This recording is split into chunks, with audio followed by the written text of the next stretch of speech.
Bonjour, toute l'équipe Mascotte vous souhaite la bienvenue dans ce webinaire Initiation à l'utilisation de la plateforme d'apprentissage numérique Tactiléo. Au-delà de cette présentation qui abordera spécifiquement le fonctionnement de la plateforme, je rappelle que Tactiléo est la plateforme d'apprentissage numérique choisie par l'Éducation nationale pour héberger de nombreuses BRNE, donc les banques de ressources numériques pour l'enseignement. Elles sont à votre disposition, soit via votre NT, soit directement sur la plateforme si vous n'avez pas de NT. Alors renseignez-vous, pour en profiter. C'est vraiment des ressources numériques qui sont disponibles gratuitement. Je précise tout de suite ce que sont Mascotte et Tactiléo, car il y a souvent une confusion. Mascotte, c'est l'entreprise qui a été créée par Pascal Bringer, un ex-professeur agrégé de SVT. Et Tactiléo, c'est donc la plateforme d'apprentissage numérique créée pour répondre à la demande du ministère concernant la fabrication et l'hébergement des BRNE. Donc Tactilo est un outil avec lequel nous avons fabriqué des collections de ressources numériques et qui permettra à votre tour de créer ou de modifier des ressources, d'héberger des activités pédagogiques, de les diffuser et de suivre les résultats des élèves. C'est tout cela qui va vous être présenté par Clément Fontoli, professeur de technologie, formateur disciplinaire en INSP et auteur de collections numériques. Je vous souhaite un bon webinaire et passe la parole à Clément. Alors bonjour à tous, donc nous sommes réunis aujourd'hui pour vous présenter les modèles, les fonctions de base de Tactiléo. Donc nous allons rester aujourd'hui vraiment sur les fonctions basiques. Nous n'irons pas dans la personnalisation des parcours, mais sachez que c'est tout à fait possible. Mais aujourd'hui, nous allons voir comment dupliquer un module, comment faire une recherche, comment s'approprier un module et le modifier, comment se connecter, comment créer nos classes et comment assurer le suivi des travaux envoyés aux élèves. Alors, pour se connecter, c'est très simple, edu.tactileo.fr/logon, mais le slash n'est pas obligatoire, et vous allez entrer le code UAI de votre établissement. Une fois que le code est entré, vous arrivez sur cette page. Vous allez pouvoir vous inscrire et renseigner les champs. On s'inscrit toujours avec l'adresse mail académique, tout simplement pour pouvoir contrôler qui s'inscrit sur la plateforme. Donc on veut uniquement des professionnels de l'éducation nationale, donc uniquement l'adresse mail académique. Une fois que c'est fait, la plateforme va vous envoyer un mail, vous cliquerez sur le lien pour pouvoir activer votre compte. Ensuite, vous allez vous connecter et vous arrivez directement sur la plateforme. Alors, la plateforme se présente comme ceci. Nous avons un écran principal et à gauche différents onglets dans lesquels vous allez pouvoir effectuer des recherches. Alors, comme Thomas l'a dit, Tactiléo héberge de nombreuses BRNE. Donc, c'est tout à fait pertinent d'aller rechercher ces ressources qui ont été validées par l'inspection afin de pouvoir les utiliser, les modifier et les adapter à nos pratiques. Pour rechercher un module, on peut tout à fait orienter la recherche en fonction de collection. Donc là, nous avons dedans les BRNE. On peut l'orienter également en fonction de domaine, en fonction du niveau. Donc nous avons les différents cycles et des niveaux, 3e, 5e, 6e, le cycle 2. On peut filtrer en fonction de la compétence et également en fonction de la granularité. Alors là, je vais faire un petit point de vocabulaire. La granularité, on peut choisir entre un grain, un module ou un parcours. Un grain, c'est tout simplement un média. Vous allez pouvoir retrouver comme grain des vidéos, des images, du texte, du son. Donc voilà, c'est un média.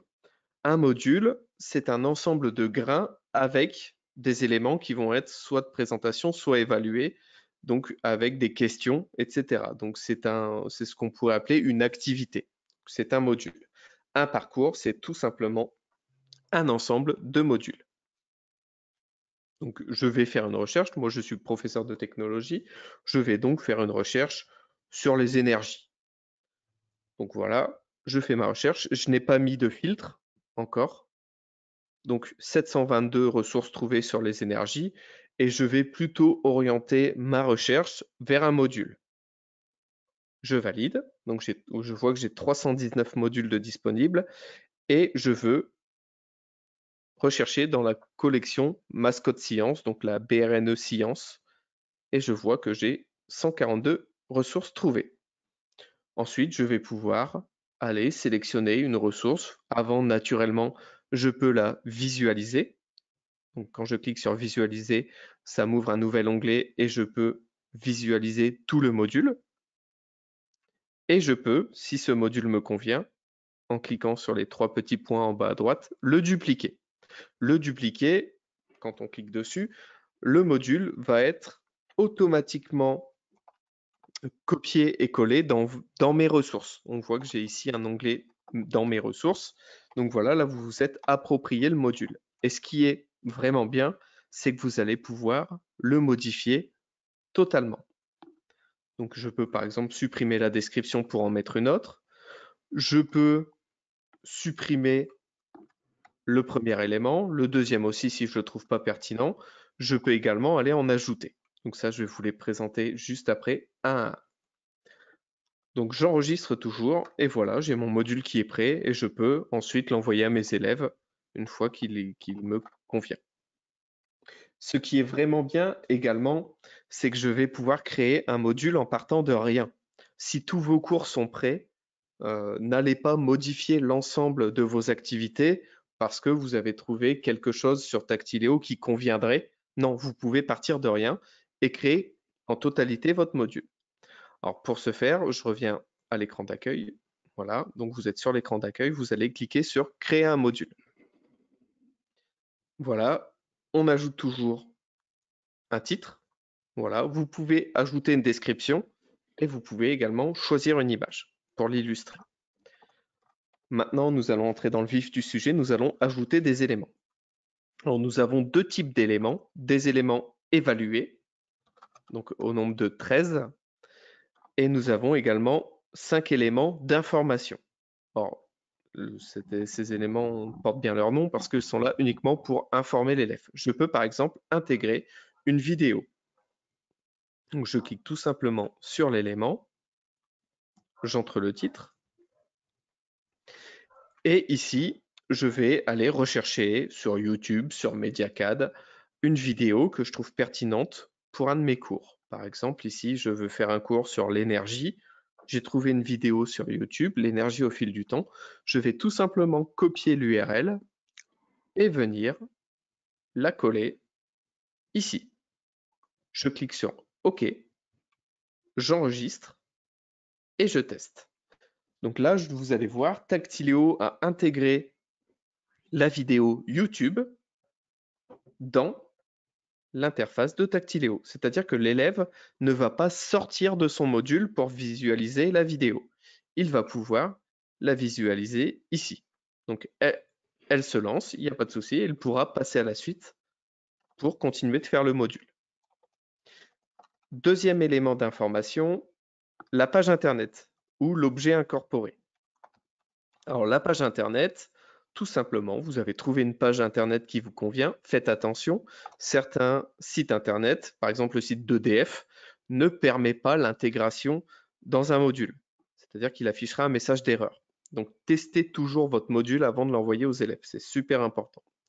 Donc, de la même manière que la vidéo, vous allez tout simplement copier l'URL et venir la coller ici. Vous cliquez sur OK, vous enregistrez votre module et vous pouvez tester. Et comme pour la vidéo, je reste dans l'interface de Tactiléo et j'ai mon site internet qui est mis à disposition de l'élève. Il pourra très bien cliquer sur les liens et naviguer sur le site internet dans Tactiléo. Donc il n'en sortira pas, il n'y a aucun souci là-dessus. Troisième élément, l'insertion de documents PDF. Donc pour insérer un document PDF, c'est très simple. Vous cliquez sur l'élément, vous mettez un titre et vous allez sélectionner un document. Par exemple, j'ai créé un petit tutoriel pour faire une recherche dans Tactiléo et je clique sur OK. Donc là, ça peut mettre un certain temps pour charger le PDF, pour l'intégrer dans le module et vous allez voir si votre PDF fait plusieurs pages, eh bien tout simplement, vous allez pouvoir, Tactiléo va vous proposer de scinder votre document en plusieurs pages. Donc tout simplement, hein, votre document contient 2 pages, souhaitez-vous le décomposer? Si vous mettez non, l'élève, quand il arrivera sur l'élément, il devra faire défiler sur le bas pour tout visualiser. Si vous cliquez sur oui, et c'est ce que je vais faire, vous voyez ici que apparaître 2 nouveaux éléments. Mettre tout simplement un élément, une page par élément. Donc l'élève, une fois qu'il aura lu la première page, cliquera pour passer à la suite et il accédera à la seconde page. Voilà, donc je peux enregistrer et je ne vais pas vous faire visualiser, hein, ou sinon on va perdre du temps. Et je vous montre la création maintenant d'une petite page internet, d'une petite page multimédia. Et ça se fait très très vite. Si vous souhaitez créer une page multimédia en quelques clics, ben, vous prenez cet élément, vous pouvez ajouter du texte sans souci. Vous pouvez également ajouter une image. Donc pour ce faire, vous cliquez, alors je vais peut-être un peu vite, sur ajouter une image. Vous cliquez ici et vous allez choisir une image. Vous cliquez sur OK et voilà, l'image est insérée. Vous allez pouvoir modifier la taille sans problème. Si vous voulez insérer un lien, vous sélectionnez le texte ou l'image et vous insérez tout simplement l'URL ici. Cliquez sur OK. Ensuite, vous pouvez très bien insérer une vidéo. Là, c'est la même manipulation que pour l'élément vidéo. Donc, vous copiez l'URL de votre vidéo et vous allez tout simplement la coller ici. Et voilà, la vidéo est insérée dans la page multimédia. Donc, si je clique sur OK, nous allons tester ça. Et vous voyez, en quelques secondes, en quelques minutes, j'ai créé une page multimédia avec une image sur laquelle figure un lien, avec également une vidéo qui est incorporée dans ma page multimédia. Et l'élève pourra lancer la lecture de cette vidéo directement dans la page multimédia. Alors, nous allons poursuivre avec l'élément d'information ressources. Alors, il est très intéressant parce que cet élément va vous permettre d'aller rechercher des ressources qui sont déjà présentes dans Tactiléo. Vous pouvez rechercher un grain. Donc, on voit qu'on a quand même 12 452 grains disponibles dans Tactiléo. Donc, par exemple, si je veux intégrer un grain, voilà. Donc là, j'ai juste sélectionné grain et je vais taper énergie. Voilà, je vais affiner ma recherche. Parfait. Et je vois que j'ai déjà pas mal de grains qui sont disponibles. Par exemple, je veux insérer celui-ci, le lampadaire autonome. Je clique sur plus. Alors là, c'est un module. Et je vais même aller pouvoir sélectionner différents éléments du module. Par exemple, si je veux l'expérimentation sur le rôle de différents objets techniques qui composent le lampadaire autonome en énergie et également la page internet qui va avec, je clique tout simplement sur ajouter et je vois que les 2 éléments ont été ajoutés à mon module. Nous allons maintenant voir ce qui m'intéresse moi le plus, hein. Donc les éléments d'information, c'est très important, mais surtout la grande force de Tactiléo, c'est qu'il propose tout un panel d'éléments évalués, donc de petits exercices, dont la plupart sont auto-évalués. C'est-à-dire que l'enseignant va gagner un temps précieux parce que le travail que les élèves vont effectuer sera auto-corrigé. Alors rassurez-vous, vous aurez quand même toujours la possibilité de le visualiser. Mais Tactiléo l'intelligence artificielle de Tactiléo va analyser elle-même le travail de l'élève et va pouvoir lui attribuer des points et également, pourquoi pas, évaluer certaines connaissances. On commence par légender une image. Alors, Tactiléo, c'est toujours une base de rapid learning, c'est-à-dire que les contenus vont être créés très très rapidement. Par exemple, donc là toujours vous rentrez un titre, donc on va mettre légendé. Et là, attention, parce que vous avez une consigne, donc Tactiléo vous offre une consigne d'exécution, c'est-à-dire qu'en la lisant, l'élève sait ce qu'il doit faire pour répondre. Cependant, il faut tout de même ajouter une consigne en rapport avec votre discipline. C'est-à-dire que vous allez demander à l'élève pourquoi il doit faire ça. Vous allez lui montrer donc le réel objectif pédagogique. Vous pouvez tout à fait laisser en dessous la consigne d'exécution. Ensuite, l'exercice va se paramétrer juste ici. 2 types d'affichage possibles, je vais vous les montrer après. Et pour ajouter une image, on clique tout simplement ici et je vais rechercher une image. Je clique sur OK et mon image est insérée. Je vais ensuite ajouter une étiquette et je vais entrer du texte. Voilà, je clique sur OK et je vais tout simplement sélectionner mon étiquette et la placer au bon endroit pour pouvoir paramétrer correctement mon exercice. Ensuite, une deuxième étiquette. Et pour finir, une troisième étiquette. Voilà, donc là, mon exercice est créé. Je suis en type d'affichage glisser-déposer, c'est-à-dire que les étiquettes seront existantes et l'élève devra les replacer, les faire glisser au bon endroit dans les marqueurs qui seront présents. J'ai également un mode saisie-clavier. Donc là, je n'ai plus d'étiquettes qui existent. J'ai juste les petits marqueurs à l'écran et l'élève vient compléter lui-même. Lorsque je suis en saisie-clavier, j'ai la possibilité de prévoir certaines fautes d'orthographe, de prévoir des réponses alternatives. Par exemple, voilà, l'élève qui va écrire écran avec un T. Voilà, on peut le prévoir. Une faute assez récurrente. Voilà, un élève qui va écrire écran. Je peux prendre en compte la casse et je peux également prendre en compte les accents. Voilà. Donc je clique sur OK et là, mon exercice est paramétré. Donc je vais vous montrer un petit peu comment ça se passe en saisie clavier. Donc je vais enregistrer et on va tester. Donc en saisie clavier, voilà l'organisation. Alors lorsque vous allez créer une consigne, parfois elle va déborder un peu sur l'exercice. Il suffira de cliquer sur les petits personnages en bas à droite pour que celle-ci soit réduite. Et pour la développer, vous recliquez sur ces mêmes personnages. Ensuite, je vais entrer ici du texte. Voilà, donc le plateau. Et pour finir, l'écran avec ma faute d'orthographe. Voilà, la réponse est correcte.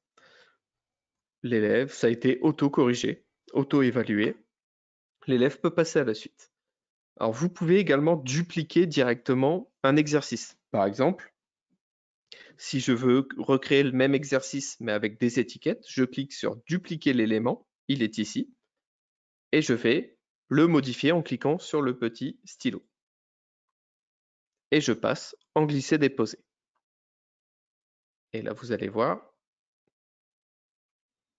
mes étiquettes existent et l'élève doit juste venir les placer au bon endroit.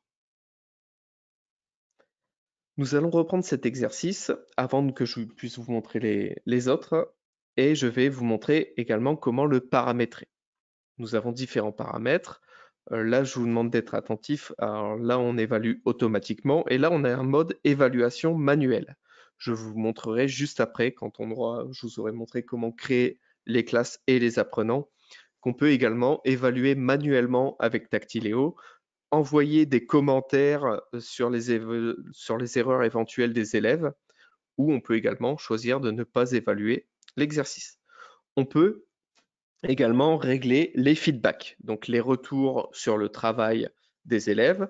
Je peux modifier ceci en bravo. Bravo, ce n'était pas simple.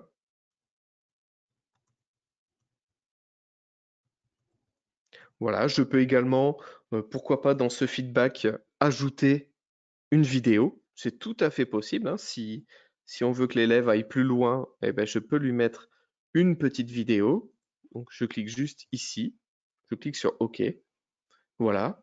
Je peux également régler le comportement si la réponse est correcte. C'est-à-dire que je peux, par exemple, si j'ai créé un module avec 20 20 éléments qui se ressemblent pour travailler une seule notion. Par exemple, si je veux travailler le théorème de Pythagore en mathématiques, je peux créer 20 petits exercices avec le théorème de Pythagore. Arrivé au 10e, je peux dire, ou arriver vraiment à l'exercice qui sera le plus complexe, si l'élève a bon à cet exercice, on termine le module en mode succès. Je peux également choisir de passer à un élément particulier, revenir en arrière, ou pourquoi pas sauter des éléments. Si la réponse est fausse, eh ben, je peux tout simplement indiquer dans le feedback, conseiller, indiquer un indice, pourquoi pas. Je peux de la même manière paramétrer le comportement. Je peux également redéfinir la limite de temps pour cet exercice si on veut contraindre les élèves un peu dans le temps, donc les apprendre à gérer leur temps, ne pas trop passer de temps sur un exercice. On peut tout à fait, faites attention, hein, c'est en secondes, on peut paramétrer un temps maximal. C'est-à-dire que l'élève, quand il va le dépasser, il passera automatiquement sur l'autre module, sur l'autre élément. Je peux redéfinir l'affichage à la fin de l'élément. C'est-à-dire que vous avez vu, quand j'ai répondu, ça m'a mis réponse correcte, ça m'a tout affiché en vert. Et bien là, je peux tout simplement décider de ne rien afficher à la fin. Je peux afficher uniquement les erreurs, le résultat ou le résultat avec la correction. Ensuite, je vais pouvoir mettre également des indices. Mais là, on est vraiment dans un mode plutôt avancé. Donc pour la découverte basique de Tactileo, je ne vais pas m'y aventurer. Donc je clique sur OK, j'enregistre. Nous allons voir le deuxième type d'élément qui est la zone d'intérêt. Alors, pour utiliser la zone d'intérêt, donc il faut toujours mettre un titre et une consigne. Je ne vais pas vous le répéter à chaque fois. Donc voilà, vous allez choisir une image, mais faites attention, l'image, bon là je vais me tromper exprès, voilà, je vais prendre une image qui est trop petite. Alors sachez que Tactileo s'adapte à tous les types d'écrans. Donc si on prend déjà une image qui est trop petite à la base et que je définis une zone dans laquelle l'élève va venir cliquer, eh bien tout simplement, hein, si l'écran de son smartphone est beaucoup trop petit, il ne pourra pas le faire avec précision. Donc à la base, on choisit une image qui est déjà assez grande. Donc là, ça marche. Je clique sur OK. Donc, qui dit image grande dit grosse résolution, dit une taille assez importante, donc ça peut mettre un peu de temps à la télécharger. Donc, ce qui est bien, c'est qu'avec le confinement, là, nous avons appris à être patients au niveau de l'informatique. Donc, même les élèves, hein, moi j'ai vu mes élèves qui arrêtaient de se mettre à cliquer partout et qui apprenaient un petit peu à attendre. Donc voilà, l'image va s'afficher dans quelques secondes. La voici. Dessus, je vais pouvoir dessiner une ou pourquoi pas plusieurs zones qui sont pertinentes en fonction de ce que je lui demande. Et l'élève va devoir venir, donc vous pouvez déplacer les zones hein, naturellement, et l'élève va devoir venir placer un petit curseur sur cette zone. Par exemple, la question ici aurait pu être sur cette image, quel est l'élément qui informe l'utilisateur du déplacement du ventail. L'élève doit venir placer un petit curseur. Alors, s'il le place au mauvais endroit, voilà, ça va lui indiquer, alors là, ça lui indique que la réponse est correcte parce que j'avais défini plusieurs zones. S'il le place à un autre endroit, ça l'informe que sa réponse est incorrecte et ça lui montre la zone dans laquelle il aurait dû cliquer. Nous poursuivons avec les questions à trous. Alors là, tout simplement, hein, vous allez entrer ici du texte. Donc, je vais prendre le texte d'en dessous, c'est plus simple. Et vous allez pouvoir sélectionner, alors soit un mot, vous cliquez sur étiquette et l'étiquette est créée, soit, pourquoi pas, hein, un ensemble de mots, voilà, ou une partie d'un mot à compléter. De la même manière que légender une image, deux types d'affichage, le glisser-déposer, les étiquettes existent et doivent être replacées au bon endroit, ou la saisie clavier. Les étiquettes n'existent pas et l'élève doit saisir la réponse au clavier. Je clique sur OK et je vous montre à quoi ça ressemble. Donc là, nous sommes dans le mode glisser-déposer. Voilà, donc l'élève prend le mot et le place au bon endroit. Voilà. Donc là, nous avons vers le feedback. Je vous ai montré comment vous pouvez le régler. Nous poursuivons avec les QCM, questions à choix multiples. Alors nous avons ici le choix unique. Donc c'est-à-dire que vous posez votre question, vous ajoutez en dessous les réponses possibles. Alors ce qui est bien, c'est que vous pouvez, pour chaque réponse, ajouter du son, ajouter une image ou du texte. Vous pouvez également ajouter les trois ou deux parmi les trois, ou un parmi les trois. Par exemple, ici, si je veux insérer une image, voilà, ben, l'image va être insérée directement sur le choix. Voilà. Donc ici, je suis en choix unique. Je n'oublie pas de sélectionner le choix qui est correct. Si je suis en case à cocher, c'est ici du choix multiple. Je peux paramétrer un nombre minimal de cases à cocher, également un nombre maximal. Donc là, ça va contraindre l'élève à choisir au minimum, par exemple, 2 cases. Si je renseignais ici 2 cases. Et là, quand on est en case à cocher, je peux sélectionner plusieurs cases. Pardon. J'ai également un mode étiquette mobile.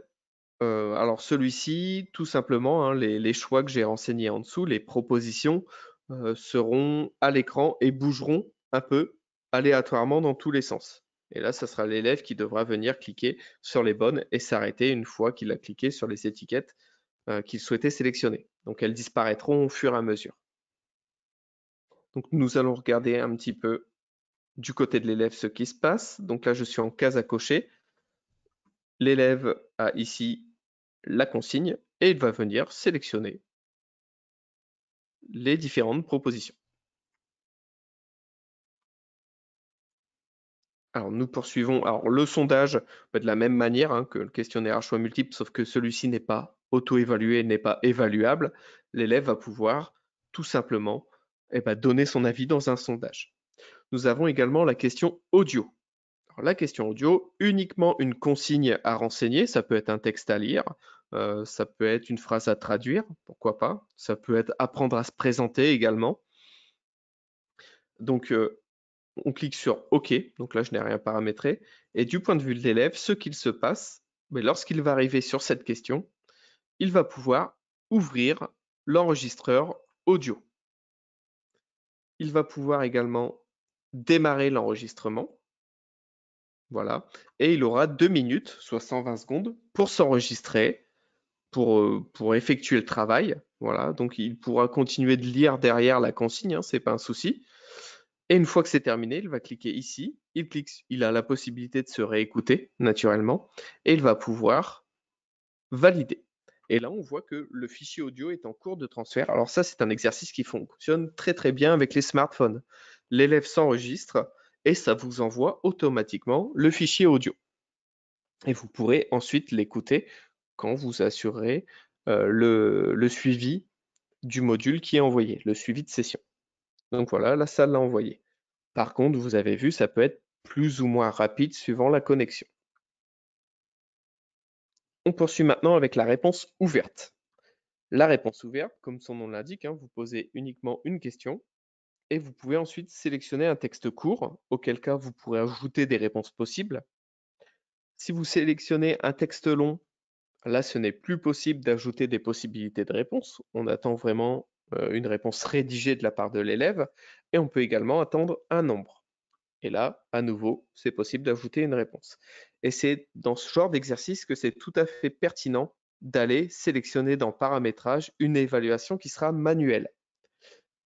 C'est-à-dire que vous, quand vous allez vous reconnecter à Tactiléo pour aller voir le suivi de la classe, vous aurez des évaluations à faire manuellement. C'est-à-dire que vous ouvrirez les réponses des élèves et vous allez pouvoir commenter son travail et également ajouter un nombre de points en fonction du travail fourni. Donc, je vous le montrerai tout à l'heure, ça, il n'y a pas de souci.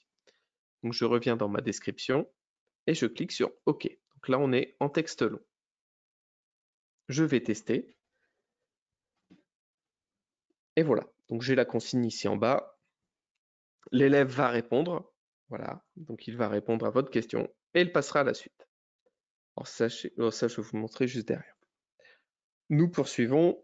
On a également groupé des éléments. Donc là, vous allez pouvoir créer des boîtes, plus précisément des colonnes. Donc ici, vous allez rentrer le titre de la colonne et ici, vous allez pouvoir créer des étiquettes. Alors de la même manière, vous pouvez ajouter du texte, du son et ou une image. Voilà. Alors il y en a une que je ne vais pas remplir pour vous montrer un petit peu ce qu'il ne faut pas faire. Donc là, j'ai mon titre de la boîte, c'est colonne 1. Ici, je ne sais pas, je peux taper nombre. Voilà. Et je vais ajouter des nombres. Et je laisse encore une fois une étiquette qui sera vide. Je peux ajouter également une image de fond. Alors là, ça peut donner des indications aux élèves. Je clique sur OK. J'enregistre, parce que si vous n'enregistrez pas, vous ne pourrez pas tester. Et je teste. Et là, je vois que j'ai mon imprimante 3D qui apparaît en fond ici. J'ai ma colonne 1 et le nom. Je peux faire l'exercice sans souci. Problème, il me reste 2 étiquettes qui sont vides. Et là, attention, Tactiléo attend qu'elles soient placées dans la bonne colonne. Donc vous voyez les limites, là j'ai faux. Alors là, on va créer un peu de frustration chez nos élèves. Donc pour corriger ça assez rapidement, nous allons modifier l'élément et en 2 clics, je peux supprimer les étiquettes. Donc voilà, l'erreur est corrigée. Il n'y a plus de souci. Je poursuis avec une question d'association, relier les éléments. Là, tout simplement, je vais créer des paires d'étiquettes.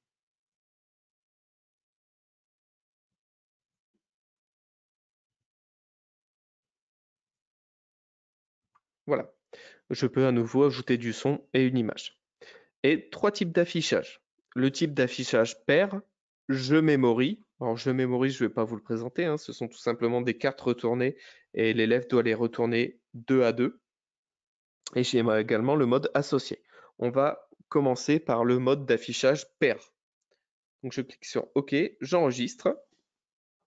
Et là, alors pair, il va forcer l'élève à bien répondre. C'est-à-dire que tant qu'il n'aura pas trouvé la bonne réponse, voilà, la paire d'étiquettes ne disparaîtra pas. Le danger, alors ce qui est bien, c'est qu'on force l'élève à répondre, à avoir bon, on le contraint à réfléchir un peu.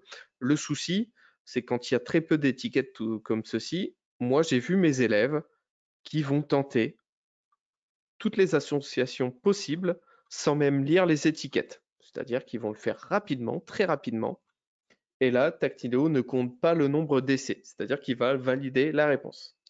Donc cet exercice-là, il est pertinent lorsque l'on va réviser, lorsque l'on va vraiment avoir un nombre assez important d'étiquettes pour empêcher les élèves de faire ce que je viens de vous présenter. Et si vous souhaitez tout de même que la possibilité de se tromper soit réelle, je vous conseille fortement le mode associé. Donc là, je clique sur OK. Et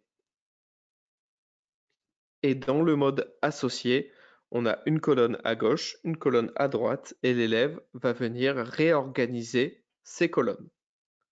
Il valide, et là, Tactileo peut prendre en compte les erreurs.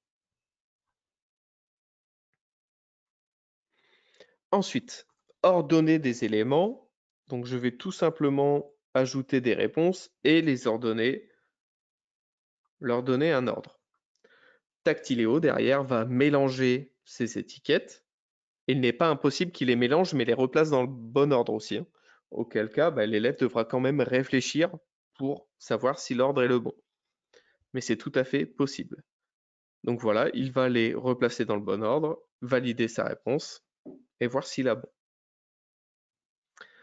Un nouvel élément, recomposer un texte. Alors là, c'est très bien pour des phrases courtes, qui vont être courtes. On va entrer le texte à recomposer, et là, vous allez voir, Tactilo ne va pas accepter plus de 30 éléments, ce qui est déjà énorme hein, pour recomposer 30 éléments. Voilà, je clique sur OK et je vais tester. Donc ça, je vous le dis franchement, c'est bien pour les phrases courtes. Parce que là, vous voyez que ça devient complexe. Hein. Replacer dans le bon ordre 30 éléments, c'est assez compliqué. Mais sur les phrases affirmatives, en langue par exemple, interrogatives, c'est un élément qui est tout à fait pertinent. Je peux également créer une réponse illustrée, et ça c'est assez énorme parce que Tactileo dispose d'un éditeur d'images.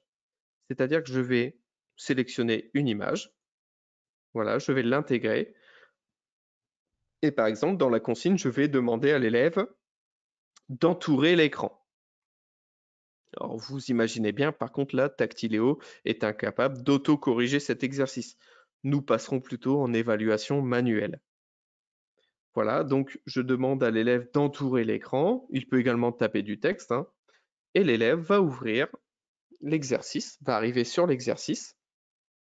Voilà, donc j'ai mon image qui est ici et il va pouvoir agir sur cette image. Donc il va pouvoir entourer. Il peut également ajouter du texte sans problème. Voilà. Donc il peut bouger l'image, il peut vraiment faire beaucoup de choses. Donc c'est assez pratique. Ensuite, il valide et là, pareil, c'est en train de vous envoyer une image modifiée, donc ça peut être plus ou moins long. Et moi, j'utilise la réponse illustrée d'une autre manière, c'est-à-dire que je la laisse complètement vide et sur l'exercice d'avant, lorsque je fais de la programmation, par exemple, je demande à l'élève d'aller sur Scratch ou pourquoi pas, ce qui est plus simple, c'est d'aller directement sur VitaScience et d'intégrer VitaScience dans Tactilo, parce que ça, c'est faisable. Et je demande à l'élève de prendre une capture d'écran de son programme, ou alors de prendre en photo sa copie, hein, pourquoi pas, ou un raisonnement logique qu'il a mis sur le papier. Et je lui demande de venir l'insérer dans l'élément suivant. C'est-à-dire qu'il ouvre, donc voilà, donc là je suis dans l'élément, et je vais pouvoir ouvrir, voilà, mes dossiers et ajouter une image, voilà, que l'élève aura prise de lui-même. Il passera à la suite, donc là c'est l'élève qui fait tout ça, et ça vous enverra l'image créée par l'élève. Donc voilà. Donc là, vous voyez, ça met du temps. Hein. J'ai déjà passé à la suite, ça met du temps parce que là, l'image est assez volumineuse. Mais une fois de plus, dites à vos élèves surtout d'être patients. Dernier élément, l'élément SCORM. Alors ça, c'est un format. Par exemple, si vous avez créé des exercices sur une autre plateforme, je pense notamment à Moodle, il est tout à fait possible de télécharger vos cours en .SCORM et de venir les ajouter dans Tactileo. Cependant, sachez que le point SCORM ne va pas accepter tous les types d'exercices. Par exemple, les vidéos, il ne va pas les accepter, donc ça les écartera automatiquement de votre cours. Et Tactileo ne pourra pas prendre en compte la notation qui se passera dans le point SCORM. Voilà, mais il est tout à fait possible de l'ajouter. Donc voilà pour les éléments. Voilà pour la présentation. Je vais peut-être faire une petite pause question, voir un petit peu si vous avez des questions. Et après, nous verrons comment envoyer une évaluation, assurer le suivi, créer une classe et corriger manuellement certains exercices. Alors, pour les questions, alors l'élément SCORM, je réexplique. Hein. L'élément SCORM, c'est un format. Finalement, vous allez, depuis une autre plateforme, depuis Moodle par exemple, télécharger tout votre cours Moodle avec les exercices dans un seul fichier et vous allez pouvoir l'intégrer directement dans Tactileo. Cependant, Tactileo ne va pas pouvoir auto-corriger les exercices, ce sera fait automatiquement dans le point SCORM, mais Tactileo ne va pas pouvoir prendre en compte les bonnes réponses des élèves.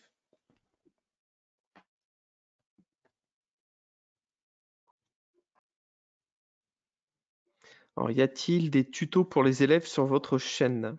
Alors, les élèves, mine de rien, ils n'ont tout simplement pas besoin de tuto parce que la connexion se fait. Vous pouvez générer un lien automatiquement. L'élève va cliquer dessus et il arrivera directement sur votre exercice. Alors, si vous êtes en mode libre, il renseignera son pseudo, par exemple son nom, son prénom. Il faut savoir que Dactyléo est conforme RGPD, donc il n'y a aucun souci. Et enfin, vraiment, ils n'ont pas besoin de tutoriel pour pouvoir se connecter. Alors naturellement, lorsqu'on va avoir des élèves assez jeunes, on va le faire 1 ou 2 fois avec eux pour qu'ils puissent comprendre la manipulation, mais vraiment, ça va très, très vite. Alors pour Vita Science, tout simplement, hein, dans un navigateur, on tape Vita Science et vous allez voir, c'est quelque chose qui est très, très fort parce qu'ils ont développé vraiment, un un code qui est excellent. Enfin, vraiment, c'est excellent. Il y a des simulateurs Arduino, donc vraiment, quand on n'a pas de matériel à distance, donc là, c'est plus technique, hein. Donc, quand on n'a pas de matériel à distance, c'est vraiment parfait. Vous allez voir, c'est super simple pour le prendre en main. Donc, vitascience.fr, je crois. Alors, ce qu'est le grain, c'est tout simplement un média. C'est une vidéo, une image, un texte, un son. C'est un média qui est seul. Une collection. Alors, une collection, c'est un ensemble de modules qui a été validé. Alors, ça, c'est dans le cadre des BRNE, hein, par l'inspection, mais c'est également, moi, par exemple, on en a parlé hein, avec Thomas, j'ai produit dans le cadre de l'enseignement à distance beaucoup de cours de technologie et l'Académie d'Amiens a décidé de créer, je pense qu'en 2 ans, on aura balayé tout l'ensemble du cycle 4 en cours. Donc, on va mettre tout ça dans une collection et vous pourrez accéder au contenu de la collection. Alors, si nous changeons d'établissement et de région, par exemple, nous n'aurons plus le même ENT. Il est tout à fait possible d'aller télécharger et de mettre à disposition vos modules et de les retélécharger depuis votre prochain compte. Et je pense également qu'il est possible de contacter Tactiléo pour qu'il puisse faire une migration de l'ensemble de vos modules et de vos grains vers votre nouveau compte. Alors pour les anciennes animations type Media Flash Player, comment faire? Alors ça, c'est une très bonne question. Là, c'est une question assez technique, donc je vais peut-être laisser mes Je veux bien collègues vous prendre la répondre. parole si Eh tu ben, c'est veux, parfait. Clément. Alors, j'aurais tendance à dire qu'il faudrait les éviter, hein. Pourquoi c'était abandonné? C'est parce que il y avait des failles de sécurité sur les flash players. Donc, partant du principe qu'on fait tout ce qu'on peut pour sécuriser le cadre dans lequel vont travailler les professeurs et les élèves, j'aurais tendance à dire qu'il vaut mieux éviter de les utiliser. Donc voilà, quelqu'un confirme hein, pour la migration directe depuis d'un compte vers un autre. Donc c'est parfait. Vita Science est-il destiné aux élèves? Oui, ils vont pouvoir directement modifier votre programme et visualiser grâce à ce qu'ils ont fait, visualiser en direct sur la carte, alors soit une carte microbit, soit une carte Arduino Uno. Alors, le contenu SCORM venant de Moodle, alors oui, il sera évaluable dans Moodle. Cependant, si vous l'intégrez à Tactiléo, on est hors Moodle. C'est-à-dire que Moodle ne va pas pouvoir savoir que l'élève l'a fait. D'accord? Si vous voulez que le Moodle prenne en compte, il faut rester sur cette plateforme. Il ne faut pas aller le mettre dans Tactiléo. Alors, est-ce que l'élève doit obligatoirement télécharger Tactiléo? Non, il peut le faire en ligne. Je vous montre juste après. Je me suis créé un compte élève, clément.fantoli, et je vous montrerai ce qui se passe. On peut se connecter depuis l'ordinateur et tout faire. Alors, dans YouTube, comment éviter les vidéos suivantes? Il me semble que c'est possible en allant dans les paramètres de partage de la vidéo. Donc, c'est-à-dire que vous allez vouloir intégrer la vidéo donc, dans les paramètres d'intégration. Et il est possible, il me semble, de décocher la présentation d'autres vidéos à la fin. Alors ça c'est répondu. Alors, est-ce qu'un module text-to-speech est disponible comme dans Learning Apps? C'est une très bonne question. Thomas, si tu peux y répondre. Alors malheureusement, je ne peux pas, je n'en ai pas entendu parler dans la roadmap, mais on va la soumettre au chef de produit qui verra s'il intègre ou non. Merci. Alors, les consignes pour les élèves sont-elles toujours données en bas à droite? Non, alors non, non, non, et ça, je vous l'ai pas montré, je vous le montre tout de suite. Il est possible vraiment en fait, de sortir la consigne de la petite bulle. Alors, je vais aller, par exemple, ici dans Légender une image, j'édite, voilà, et vous allez pouvoir afficher. Alors, c'est pas possible pour celui-ci, visiblement. Je vais en prendre dans un autre. Question à choix multiple, par exemple. Voilà. Et on peut désélectionner l'affichage dans une fenêtre. Auquel cas, voilà, je vais le faire. Question à choix multiple, c'est ici. Et là, l'élève, effectivement, va avoir, vous voyez, la consigne juste au-dessus. Voilà, donc ce qui serait un petit peu plus logique, mais je vous rassure, les élèves s'y font très rapidement, hein. Même si vous le laissez dans la bulle en bas, il n'y aura pas de souci. Vous allez avoir quelques questions au début, mais après, ils vont s'y faire. Alors, il faudra donner les 2 codes d'établissement. Alors oui, pour que l'élève puisse se connecter sur Internet, il aura besoin du code UAI et également, il lui faudra un login et un mot de passe. Alors là, je vous conseille de voir avec, si vous êtes en collège, hein, avec le TIS de votre établissement. À savoir que moi, j'ai fait le choix dans mon établissement d'utiliser les mêmes logins et mots de passe que pour le réseau, pour la connexion au réseau local. Donc comme ça leur en fait pas trop à retenir et c'est plus simple. Alors non, les destinataires ne doivent pas être forcément connectés ou avoir un compte sur Tactiléo. Le mode envoi libre est tout à fait possible et lorsque vous allez créer une session, je vous le montre juste après, hein, les personnes vont juste soit cliquer sur un lien, soit avoir un code à 4 caractères, ils rentrent un pseudo et ils y auront accès, sans être connectés à Tactiléo. Alors, comment faire pour les autres ENT qui n'ont pas encore le GAR? Mais c'est mon cas, hein, tout simplement. Donc, j'utilise la plateforme Tactiléo qui n'est pas encore connectée à l'ENT. Tout simplement, vous pouvez créer vos classes, vous pouvez ne pas créer vos classes et les envoyer en mode libre à chaque fois. Donc là, ça forcera l'élève à taper leur nom de famille ou leur prénom. Mais c'est tout à fait utilisable hors ENT. Pourquoi est-ce grisé? Alors, je pense que c'est grisé sur le fait d'avoir les étiquettes là. J'avais vu au niveau de la consigne, on ne peut pas de la sortir de la bulle lorsque l'on veut légender une image. D'après moi, c'est du point de vue du placement des étiquettes. On a vraiment le cadre d'exercice et on a la question qui est en bas à droite et c'est plus pratique. Alors, on peut interrompre un exercice et y revenir plus tard si on a créé les comptes élèves. Voilà, si les comptes élèves sont créés ou qu'on est dans le GAR et qu'on fait le module depuis le NT. Si on est en mode libre et que l'élève ne se connecte pas à Tactiléo et qu'il fait directement l'exercice avec son pseudo, s'il quitte, il ne pourra pas y revenir et il ne pourra pas, s'il veut le refaire, réutiliser le même pseudo. Donc moi, ce que j'ai dit à mes élèves, c'est tout simplement de mettre un petit 2 derrière leur pseudo et de recommencer. Alors les formats valides pour SCORM, il y en a énormément, mais il me semble que c'est surtout sur les éléments de présentation que ce n'est pas possible. On ne peut pas intégrer une vidéo, ce serait trop lourd.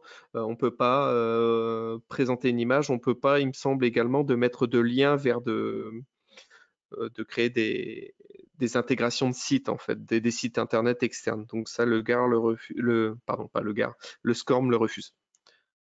Alors, si l'élève n'est pas identifié et qu'il a rentré son nom de famille en pseudo, vous allez recevoir dans Résultats et suivi toutes les réponses de l'élève avec son nom de famille en pseudo. Voilà. Vous pourrez comme ça l'évaluer. En lycée sur NT, il faut quand même créer des comptes. Bascule ENT. Alors, normalement, la bascule ENT est possible, hein. Est possible et il me semble qu'il y a une petite manip à faire. Enfin, une manip, non, mais il faut au moins que l'élève se soit connecté une fois à l'ENT pour qu'il soit détectable dans Tactiléo. Mais normalement, la bascule entre Tactiléo et l'ENT doit se faire automatiquement si vous êtes dans le GAR. Alors justement, ben c'est très bien. Je vais arrêter là pour les questions. J'ai répondu à tout le monde. Et la dernière d'Isabelle, où aller pour voir les résultats des élèves? Eh bien, je vais tout simplement reprendre un petit peu la présentation.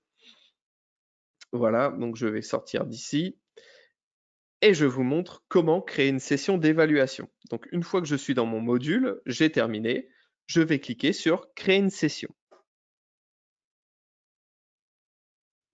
Voilà, donc là je peux tout à fait modifier le titre de ma session. Par exemple, je l'envoie à la 3e A, et bien, je le mets au début, c'est plus simple pour moi pour m'y retrouver. Et je vais pouvoir définir la date de début de session, la date de fin de session.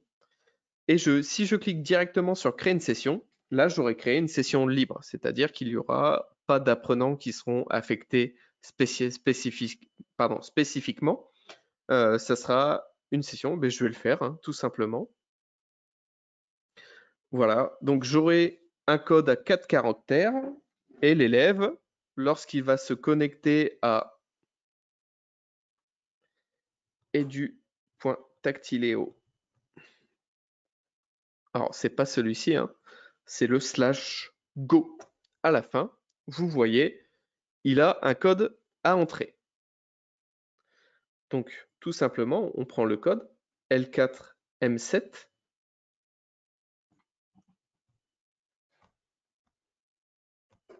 Ici, il rentre son nom de famille ou son prénom, hein, pourquoi pas.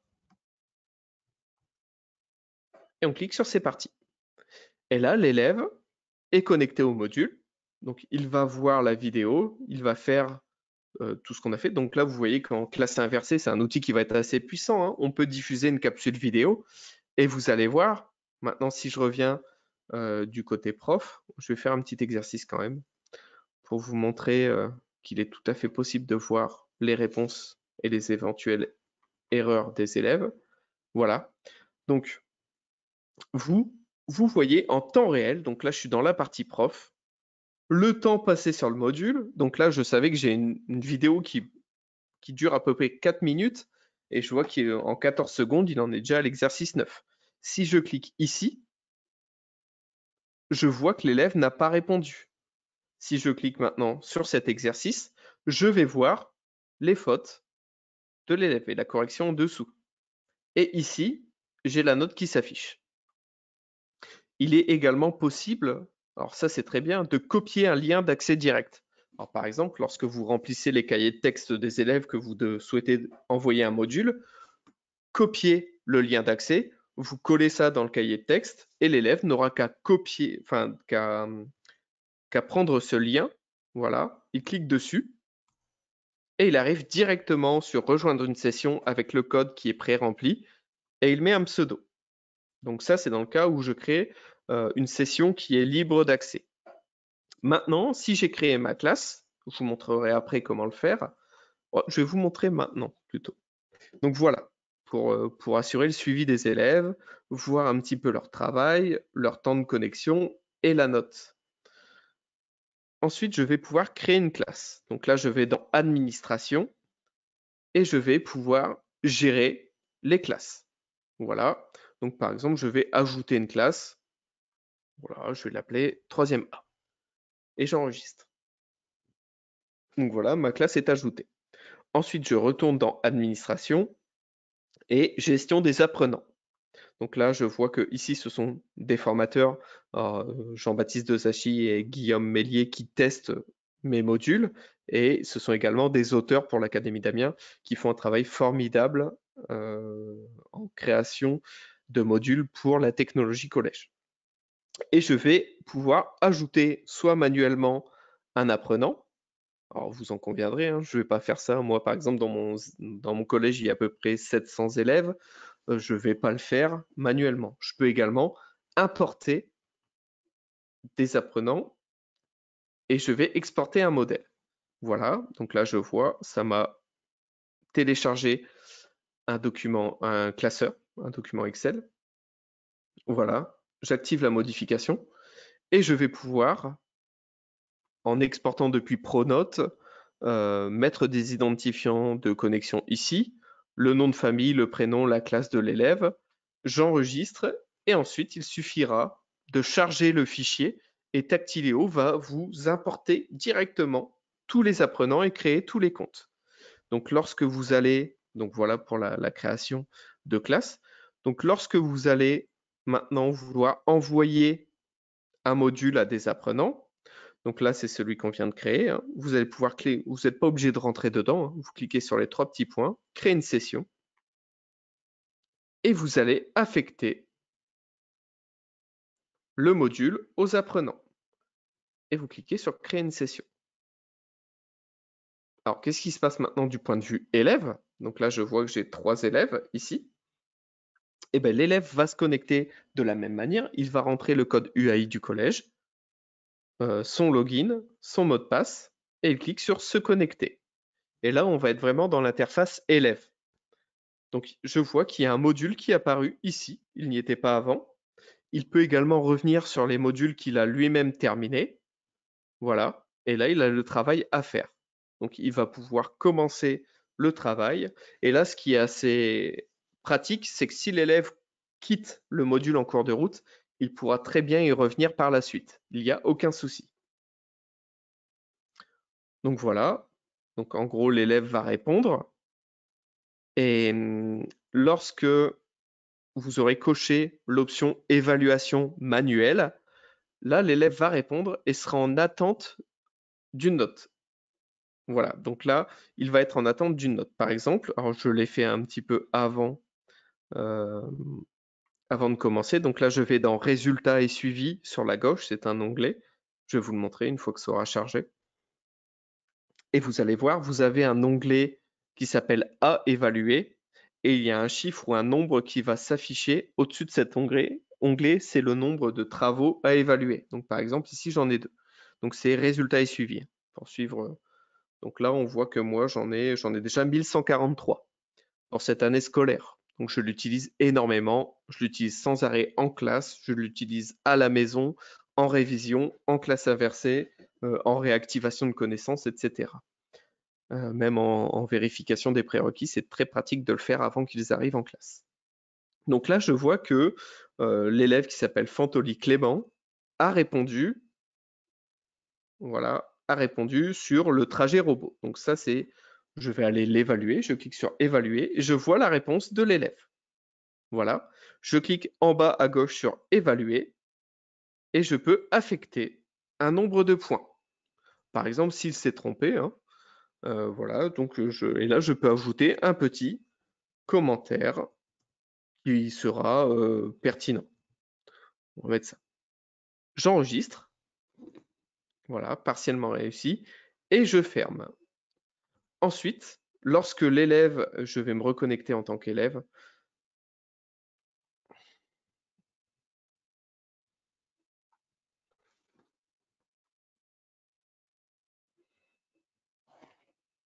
Donc je vais sur edu.tactileo.fr. Voilà, donc il me reconnecte automatiquement.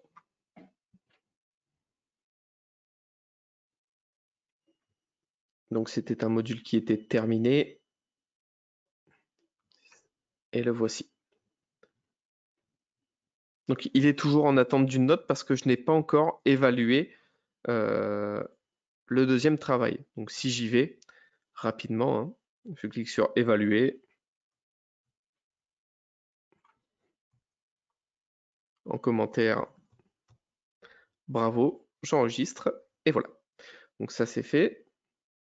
Je vais aller ici, j'actualise et voilà, ma note apparaît parce que l'enseignant a fini de corriger. Je vais même pouvoir aller visualiser le commentaire de l'enseignant. C'est-à-dire que là, j'avais écrit juste commentaire pertinent et j'ai la note sur cet exercice. Voilà, je vais pouvoir, dans les résultats, une fois que j'ai fini, revisualiser mes réponses. Voilà. Donc ça, du point de vue élève, il n'y a pas de souci. On va même pouvoir créer, donc là c'est encore un usage avancé, hein, mais un mode coopératif, créer un groupe de 3 ou 4 élèves qui vont pouvoir faire ensemble et à distance un même module. C'est-à-dire qu'un élève va le remplir, quand il va bloquer, il aura un camarade qui pourra revenir prendre la suite du module et pouvoir l'aider. Enfin, c'est assez puissant. Donc voilà pour le suivi du module et l'évaluation manuelle. Je vais maintenant vous montrer assez rapidement. On va retourner dans notre module et on va paramétrer le barème et le partage. Donc je vais ici, éditer, et je vais dans options du module. Alors on a des options d'indexation. Vous allez pouvoir renseigner un domaine, un niveau, pareil, des compétences, des mots-clés, des tags pour pouvoir l'identifier et le trouver plus facilement dans la recherche. Et je peux également choisir ma licence de partage. Ensuite, si je poursuis, j'ai le paramétrage du module. Je peux trier les éléments aléatoirement s'il n'y a pas une continuité. Je peux limiter le module à un élément. Alors ça, je reprends mon module de révision sur Pythagore avec 20 exercices. Je peux limiter le module à 10 exercices. Je fais un tri aléatoire, c'est-à-dire que tous les élèves vont faire 10 exercices, mais ce ne sera pas forcément les mêmes. Ensuite, je peux attendre une réponse pour passer à la suite. Là, tant que l'élève n'aura pas saisi une réponse ou aura laissé un champ libre à compléter, Tactileo refusera de passer à la suite. Je peux également attendre une bonne réponse pour passer à la suite, mais je peux limiter, voilà, l'acharnement, j'ai envie de vous dire, hein, parce que si l'élève n'arrive pas à répondre et qu'il reste bloqué au bout de 15 essais, enfin vraiment, moi je pense qu'au bout de 3 essais, on peut lui afficher la correction et passer à la suite. Les règles de validation de module également, la navigation. Et là, je peux choisir l'affichage à la fin de chaque élément. Si je décide de ne rien afficher, je peux également afficher à la fin du module la correction. Je peux limiter le temps du module. Alors moi, je suis en train de créer des escape games sur Tactileo et c'est assez pratique parce que les élèves savent qu'au bout de 30 minutes, s'ils n'ont pas fini le module, malheureusement, ça va avoir des conséquences désastreuses sur leur santé pour le coup, parce que l'escape game, ils sont enfermés et dans une salle, voilà, et le niveau d'eau monte tout doucement. Donc ça permet de les contraindre un peu dans le temps et ça les force à aller un petit peu plus vite, à réfléchir un petit peu plus vite. On a également la possibilité de créer un bloc-notes collaboratif. Donc là, tous les élèves vont pouvoir échanger via un chat pendant qu'ils feront le module Tactileo. On a le barème. Donc le barème, très important, tous les éléments qui vont être évalués, mais vous allez régler le barème en cliquant sur vos éléments et en affectant tout simplement des points. Voilà, vous enregistrez et le barème est défini. On poursuit avec les axes de positionnement. Alors, très pratique, moi je les utilise pour les connaissances disciplinaires. Voilà, donc par exemple, je vais créer 2 connaissances. Je vais sélectionner celui-ci, connaissance sur les neuromythes, parce que j'ai une coniclasse. Et tout simplement, vous allez pouvoir maintenant différencier l'évaluation en fonction de vos connaissances. C'est-à-dire que mon premier élément évalué, c'était pour ma connaissance 1, j'attribue 2 points ici, 1 point ici, voilà. Par contre, mon élément numéro 3, c'est pour ma seconde connaissance. Et bien, tout simplement, vous allez remplir ça. Et dans le résultat et suivi, vous aurez un petit onglet qui s'appelle axe de positionnement qui va apparaître. Vous aurez un joli petit tableau avec vos connaissances en colonne, tous les élèves et le résultat de chaque élève dans chaque connaissance. Il n'est pas possible de les afficher en pourcentage. Cependant, hein, lorsque vous allez les importer dans Pronote, etc., il n'y aura aucun souci pour mettre une note sur 6 et pouvoir la convertir en palier de réussite. Je continue avec le partage. Il est tout à fait possible de le partager avec tout le monde, ce module.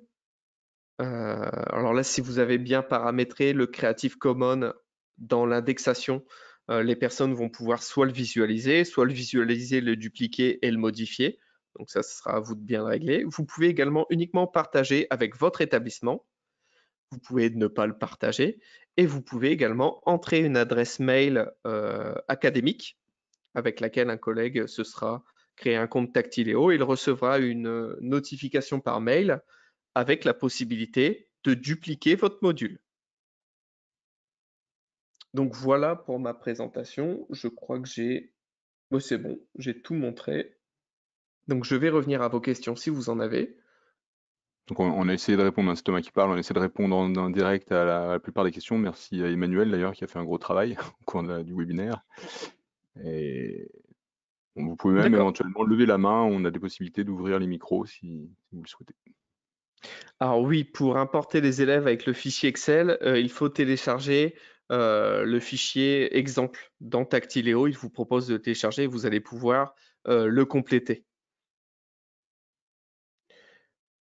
Alors, il est possible d'imprimer une feuille avec les résultats, mais par contre, il n'est pas possible d'imprimer une feuille avec les réponses pour les élèves, avec les réponses des élèves.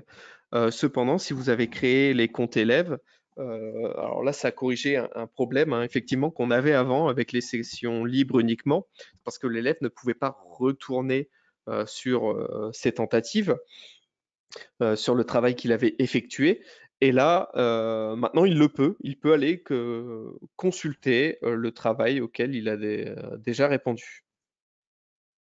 Alors, si l'élève fait plusieurs fois le module, l'évaluation porte sur la dernière tentative.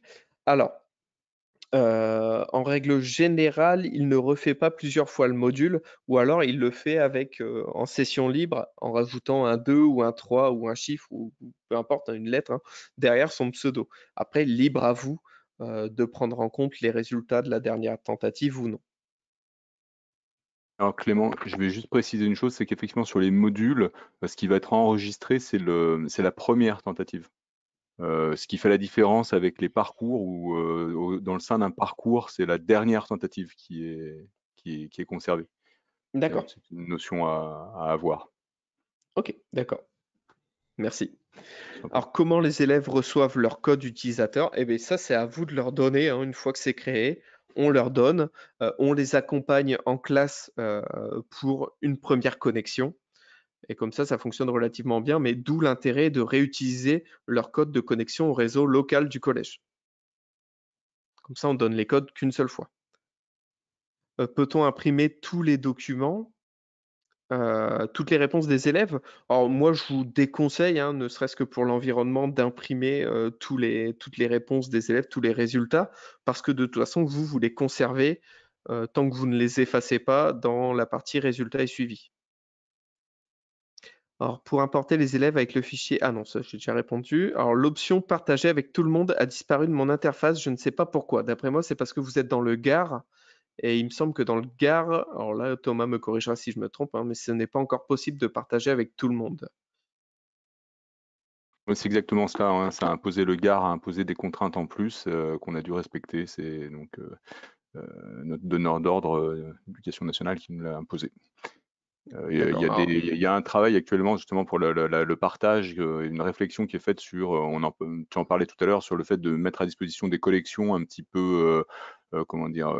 Qui permettraient justement de déverser, toutes les initiatives personnelles, de façon à ce qu'elles soient partagées à l'ensemble, des enseignants. Mais voilà, on en est actuellement. d'accord, merci. Alors les autres résultats s'affichent si on les recherche. Je ne comprends pas cette question, si vous pouviez préciser.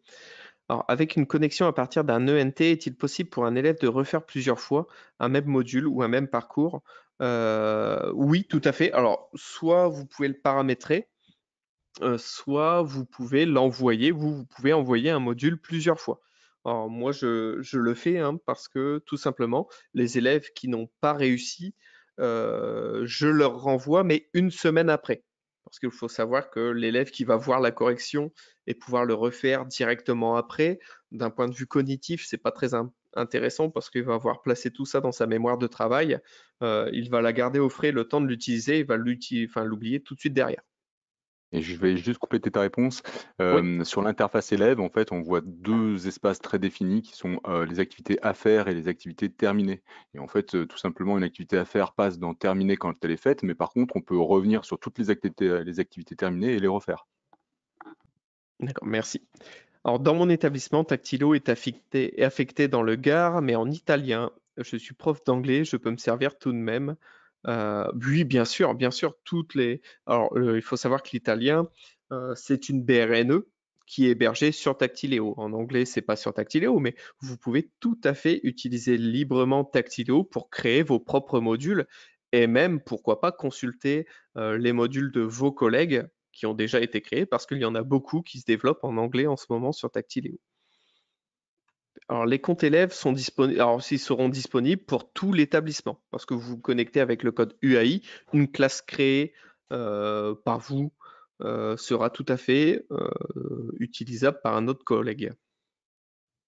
Ah oui, tout à fait, parce que le code UAI de votre établissement, de toute façon, on le trouve sur Internet en quelques clics. Il suffit de taper code UAI, le nom de votre établissement et sa ville, et vous allez voir que c'est déjà répertorié librement sur Internet. Donc, il n'y a aucun souci pour le donner aux élèves. L'élève peut-il changer son mot de passe? Non. Non, non, non, il ne change pas son mot de passe. C'est vous. Alors, il me semble qu'il nous est interdit de connaître le mot de passe des élèves. Bah, si, hein, de toute façon, ne serait-ce que pour d'un point de vue informatique. Par exemple, mon collège a décidé que pour le réseau local, les élèves ne pourraient pas le changer. Donc, on connaît aussi également le mot de passe, hein. Alors, je n'arrive pas à déplacer les consignes écrites en bas. Alors là, c'est lorsque vous allez paramétrer votre élément, vous allez décocher afficher dans une fenêtre si c'est possible, parce que pour certains exercices comme légender une image, ça ne sera pas possible. Comment intégrer Tactileo à son ENT? Alors, si vous n'êtes pas encore dans le Gard, il est tout à fait possible de demander soit au responsable TIS de votre établissement, soit à votre chef d'établissement, de mettre, pourquoi pas, un lien vers la plateforme d'accès libre, c'est-à-dire edu.tactileo.fr/go, et de le mettre disponible dans l'ENT. C'est juste l'ajout d'un lien, et vous verrez, hein, ça fonctionne relativement bien. Alors, j'utilise le Gard dans l'administration, je peux gérer mes groupes d'apprenants. Puis-je également importer des utilisateurs? Oui, il me semble qu'il est tout à fait possible d'ajouter des apprenants lorsque vous êtes dans le Gard. Vous allez pouvoir, par exemple, si un élève arrive en cours d'année, c'est tout à fait possible de l'ajouter directement. Peut-on imprimer en PDF une présentation dynamique? Alors, imprimer en PDF, exporter en PDF depuis Tactilo, c'est pas faisable.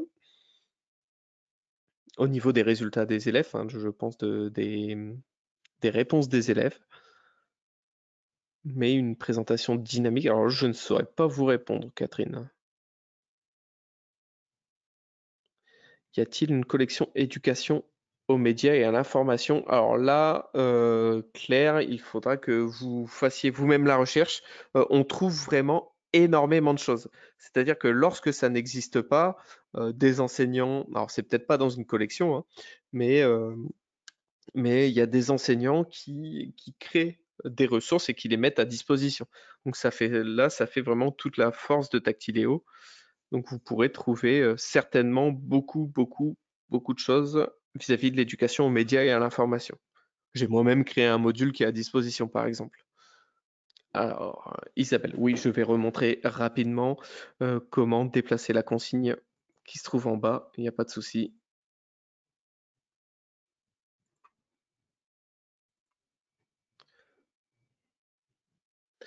Alors, vous retournez dans votre module. Donc là, je n'y suis plus. Ah si, j'y étais. Voilà. Vous allez tout simplement rechercher un élément.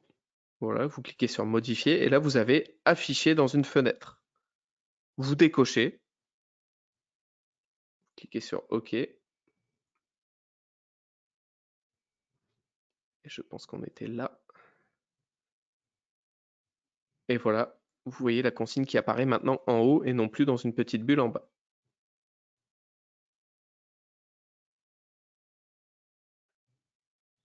Bon, je reviens à mes questions. Alors ça, je viens de le faire. Alors, mon ENT est OK. Donc, dès septembre, je peux demander aux élèves de se connecter, mais je voudrais qu'il n'ait pas un nouveau code. Est-ce que c'est possible? Alors, si vous êtes dans le Gard, de toute façon, ils n'auront pas de code à rentrer parce qu'ils vont y accéder depuis l'ENT. Donc, ils auront un lien dans l'ENT, ils cliqueront dessus et ils vont pouvoir se connecter directement en Tactiléo. C'est tout à fait. Alors, par contre, si vous êtes hors Gard, c'est possible, mais dans ces cas-là, il faudra que le TIS vous fournisse les codes d'utilisateurs et les mots de passe au réseau local, par exemple, pour la connexion. Ou voir avec votre chef d'établissement s'il est possible d'exporter, pourquoi pas, les codes de connexion ENT et pouvoir avoir les mêmes sur Tactiléo. Alors, quelle est la différence entre le GAR et le NT? Alors, le NT, c'est une plateforme qui réunit un petit peu tous les outils pour les élèves. C'est une plateforme également de communication. Le GAR, c'est le gestionnaire d'accès aux ressources. Et là, ce sont, j'ai envie de dire, des ponts automatisés vers des logiciels comme Tactiléo pour que les élèves puissent avoir accès aux ressources mises à disposition par l'État. Alors Eric, oui, effectivement, il faut ajouter l'élève dans la base siècle, ouais. Utiliser Tactiléo de plusieurs manières différentes. Est-ce toujours à distance? Alors moi, j'utilise non, j'utilise Tactiléo en classe également parce que je travaille énormément en groupe. Et vu que je n'ai pas 30 PC dans ma salle non plus, hein, j'en ai une dizaine, tout simplement, ce sont des groupes de 4 élèves. Et dans le groupe, à la fin, donc ils font l'activité ensemble avant, donc ils ne sont pas sur Tactiléo toute la séance. Et Tactiléo, ça sert à la fin de l'activité à rendre compte de leurs réponses. C'est-à-dire qu'il y a une personne qui est appelée le secrétaire dans le groupe qui va aller renseigner toutes les questions, tous les éléments dans Tactiléo pour rendre compte de l'activité. Mais j'utilise également à la maison. Parfois, c'est juste pour une vidéo, parfois, c'est juste pour pouvoir visualiser un document. Parfois, c'est un ensemble de questions sur une vidéo. C'est un ensemble de questions pour préactiver les cerveaux sur la séance qui va venir en classe. Enfin, voilà, je suis en train d'utiliser, comme je vous l'ai dit, hein, pour créer des escape games. Donc, même au niveau pédagogique, didactique, c'est super intéressant. Alors, tu as montré le paramétrage de changement d'étape en fonction de la réponse. Est-ce que je peux le remontrer? Oui, je peux le remontrer. Aucun souci.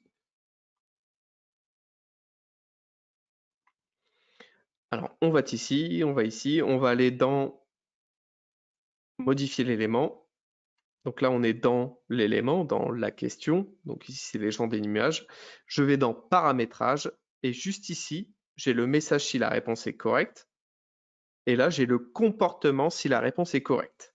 Je peux, par exemple, choisir si la réponse est correcte en saisie, je peux passer à l'élément 10, c'est-à-dire que je ne vais pas passer par le second légendé où il y a les étiquettes.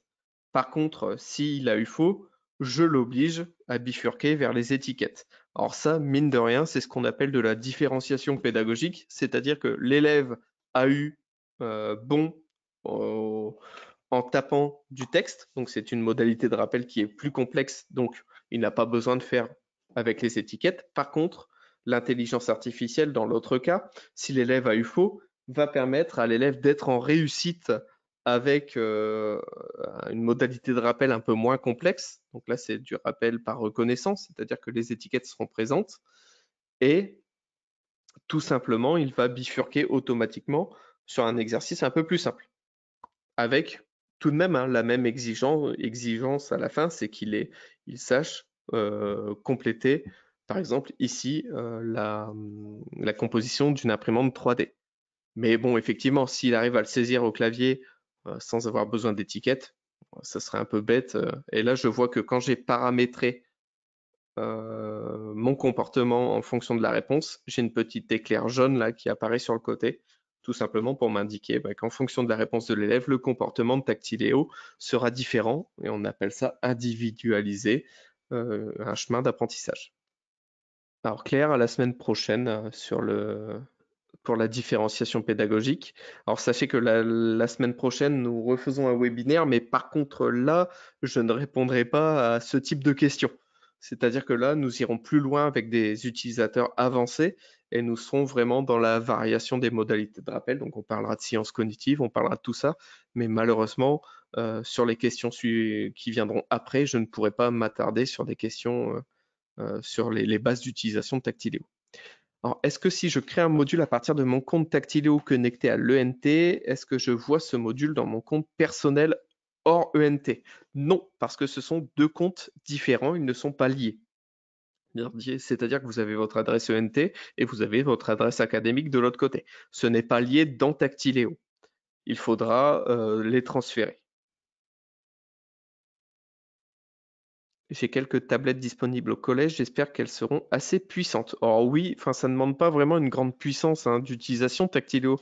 C'est un exerciceur qui est en ligne, donc il n'y aura vraiment pas de souci pour l'utiliser sur des tablettes. Alors par contre, oui, en fonction effectivement de vos tablettes, si elles rament énormément, là malheureusement, ça risque d'être un petit peu long. Mais sinon, ça ne demande pas de grandes ressources matérielles. Existe-t-il une application à télécharger sur smartphone? Tout à fait. Il y a une application qui fonctionne très très bien et l'élève renseignera son login, son mot de passe et restera connecté. Est-il possible d'intégrer Tactileo directement à l'ENT comme un module Moodle? Non, non, non, non, parce qu'il n'est pas possible d'aller télécharger au format acceptable par accepté par l'ENT. Et vice-versa, hein. Je sais qu'on peut le faire, moi, de mon ENT vers Moodle.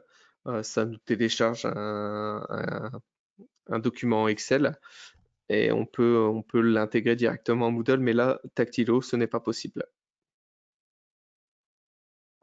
Alors, j'utilise le Garde dans l'administration. Je ne vois aucun utilisateur et rien pour la portation. Pouvez-vous remonter rapidement où cela se trouve? Alors moi, je ne suis pas dans le Gard, malheureusement, donc je ne vais pas pouvoir vous montrer. Par contre, je pense que mes collaborateurs vont pouvoir vous expliquer après comment le faire de manière automatisée. Peut-on exporter toute ressource Gard dans les modules, exemple livre numérique, etc. Alors si vous avez un lien internet, il n'y aura aucun souci. Il n'y aura aucun souci, donc je ne pense pas que ça posera de souci. Sauf si naturellement les ressources sont protégées au niveau du partage par la maison d'édition, par exemple, qui le met à disposition. Et ça, c'est pas impossible. Pour évaluer un module, peut-on le faire seulement avec des notes ou on peut aussi utiliser des niveaux d'acquisition de connaissances? Alors non, là ce n'est pas possible d'utiliser des niveaux d'acquisition de connaissances. Par contre, on peut affecter des points en fonction de la connaissance et que ces points soient différents du barème qu'on a rempli pour avoir une note globale. Donc pourquoi pas, hein, lorsqu'on est en niveau d'acquisition, on peut très bien voir ça un petit peu avec des points, c'est-à-dire un exercice qui est très complexe, on peut décider de le mettre sur 3 points. Un exercice qui est vraiment le B à bas, on va le mettre sur 1 point. Et en fonction du nombre de points obtenus par l'élève dans une connaissance, on saura à peu de choses près où il se trouve au niveau de l'acquisition. Alors, je dispose de BRNE Mascotte Science cycle 4 dans le médiacentre de mon ENT, mais il n'arrive pas à m'identifier. Faut-il affecter la ressource mère de famille pour que cela fonctionne? Alors là, c'est une très bonne question. Si mes collègues veulent y répondre.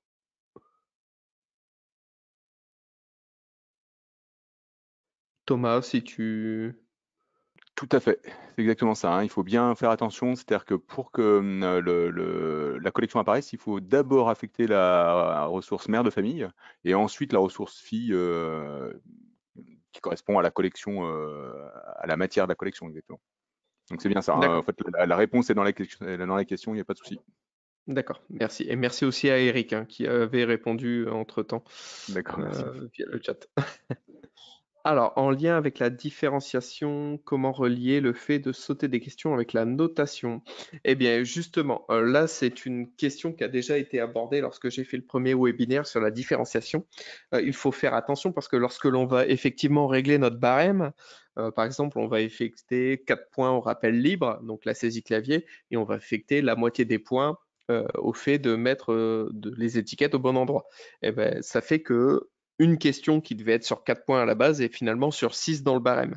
Donc les élèves vont voir par exemple un module sur 42 à la fin, mais il faudra bien leur expliquer que non, la note est en fait en réalité sur 17 ou sur 20 ou sur 25 et qu'il ne faut vraiment pas regarder la note qui se trouve après, donc le sur 42, parce que là, il n'y a aucun moyen de le modifier. Peut-on seulement évaluer un parcours ou peut-on aussi le faire sur un module? Eh bien, on peut le faire sur un parcours et sur un module. Ça, il n'y a pas de souci. un parcours qui va être un ensemble de modules. Alors, si votre parcours est un ensemble de modules qui traitent tous de la même connaissance, il n'y a pas de souci, hein, vous allez pouvoir l'évaluer sans souci. Par contre, ça va demander peut-être une analyse un peu plus fine pour aller voir les réponses des élèves et pouvoir correctement utiliser l'évaluation automatisée. Vous parlez d'intelligence artificielle, mais je ne vois pas quand Dactylo l'utilise. Eh bien, tout simplement quand il va analyser automatiquement les réponses des élèves et il va modifier ensuite, par exemple, comme je viens de le montrer, hein, le parcours d'apprentissage derrière. C'est-à-dire que l'élève qui va avoir faux en saisie clavier va pouvoir bifurquer automatiquement vers une question par analogie avec les étiquettes, ou alors s'il a bon, il va sauter la question suivante, etc. C'est pareil avec l'apparition d'indices, mais là c'est vraiment, enfin, c'est un niveau plus poussé et je n'irai pas jusque-là aujourd'hui. Mais vraiment, il est possible d'utiliser l'intelligence artificielle de Tactileo comme outil parce que c'est assez puissant, mais il faut aussi en connaître les limites et derrière, l'intelligence artificielle, malheureusement, ça va vous demander quand même une relecture derrière pour voir pourquoi l'élève s'est trompé. Mais bon, ça, je parle également du QCM dans le webinaire de la semaine prochaine. Et vous allez, grâce à ça, on va pouvoir même utiliser l'intelligence artificielle pour pouvoir remédier en direct sur une incompréhension d'un élève. Plusieurs sessions successives impliquent des codes différents. Oui, tout à fait. Alors, si on veut créer plusieurs sessions, on va en effet donner plusieurs codes aux élèves, mais il faut savoir que si la classe est créée dans Tactileo, on peut carrément envoyer directement des parcours avec des règles de validation de modules. Et là, on envoie uniquement une session de parcours et l'élève va pouvoir avoir accès à tout un ensemble de modules en une fois. Donc, mais sinon, oui, effectivement, il faut donner plusieurs codes. Alors, l'application n'apporte que la connexion automatique. Alors oui, effectivement, l'élève va se connecter automatiquement, mais aussi, enfin, il aura un accès plus rapide, parce que c'est d'un point de vue organisationnel, il aura une petite icône sur son écran de smartphone, il clique dessus, il fait son travail. Il peut le faire dans le bus en rentrant à la maison, ou directement en rentrant à la maison, ou depuis le canapé. Enfin voilà, c'est plus agréable pour les élèves. D'ailleurs, enfin moi j'ai fait un petit sondage et sur mes 250 élèves, j'en ai 10 qui utilisent un ordinateur de bureau pour faire les sessions tactilo. Le reste c'est sur smartphone et sur l'application. Qu'est-ce qui fait qu'on est dans le Gard ou pas? Alors pour l'instant, c'est un petit peu la chance, mais c'est surtout le département dans lequel on est. Donc Alexandra, nous ça va venir hein, parce que tu es dans mon académie, mais c'est pas encore prévu pour l'année prochaine. Il me semble que c'est l'année d'après. On va attendre un petit peu. Là, on n'a pas eu la chance sur ce coup-ci, mais ça va venir. Alors, comment se calcule la note? Car comment faire quand un élève échoue?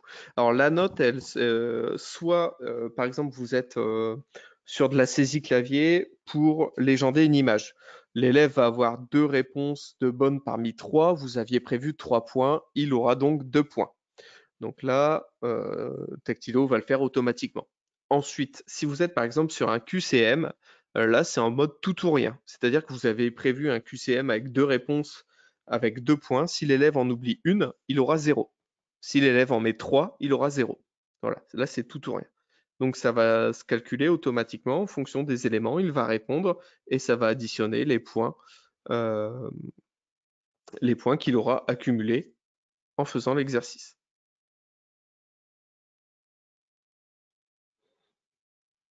Alors oui, Tactiléo et Mascotte sont liés parce que Mascotte, ce sont eux qui ont créé les BRNE et Tactiléo, c'est l'outil grâce auquel ils ont créé ils ont créé tout ce qui est BRNE. Alors, il y a un Tactiléo Hachette dans le Gard. Oui, alors c'est possible. C'est une collection sûrement. C'est une collection qui a été créée sûrement par Hachette. Alors je parle sans vraiment savoir, mais c'est tout à fait Je peux possible. prendre la parole, puisque là, Oui.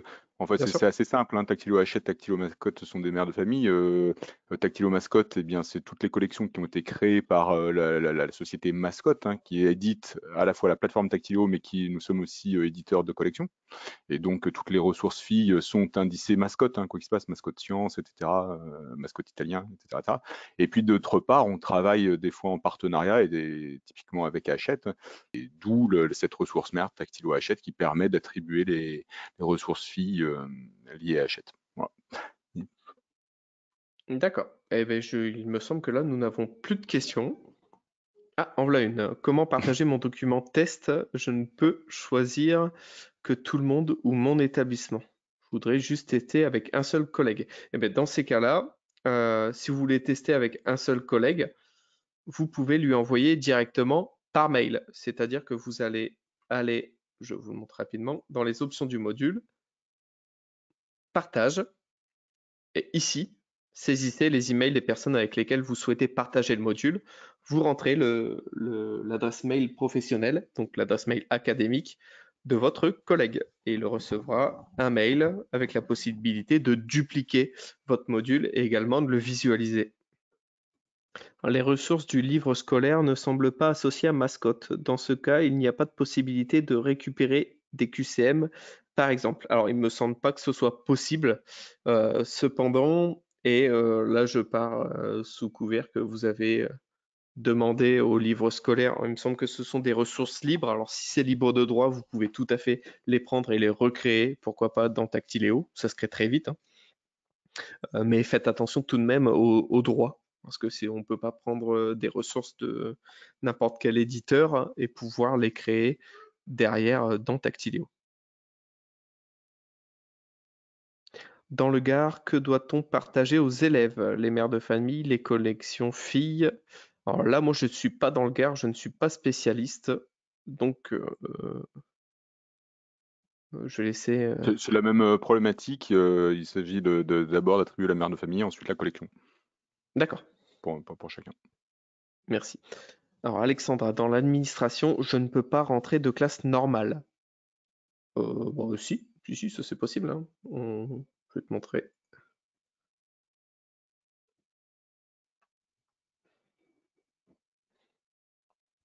Donc tout simplement, on va dans Administration, voilà, Gestion des classes.